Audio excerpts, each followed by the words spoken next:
আজ আমরা আনবক্সিং করতে চলেছি পোকো M6 5G। তো চলে আসুন এদিকে। ও হোয়াট আ লুক, একদম চকচক করছে, হেভি সুন্দর লুক করেছে ফোনটা। সাইড দিয়ে ব্লু বর্ডার দিয়ে ক্যামেরা বড় বড়, সুন্দর লাগছে দেখতে। Poco M6 AI camera 50 megapixel. On করবো এটা আমরা এবারে।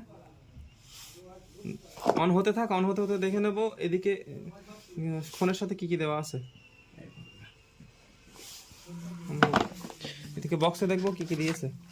আজকাল তো চার্জারও দিচ্ছে না, দেখতে পাচ্ছি চার্জার দিয়েছে। ডেটা কেবলটা বেশ লম্বা, অনেক দূর চলে যাবে, গলায় দড়িয়ে দেওয়া যাবে এই কেবল দিয়ে। এই চার্জার দিয়েছে কত ওয়াটের, মোটামুটি একটা চার্জার।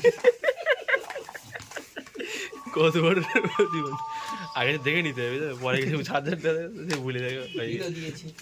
এই খোঁজা মারা মেশিনও দিয়েছে একটা, দেখতে পাচ্ছি। আর ভিতরে কি কি আছে, ইউজার গাইড। এটা পড়ার মতো আমার নলেজ নেই, আর পড়বো না, ওই জন্য থাক। আপনারা পড়তে চাইলে পড়ে নিন। অন হয়ে গেছে, তাহলে চ্যানেলটা সাবস্ক্রাইব করে দিন। Thank you.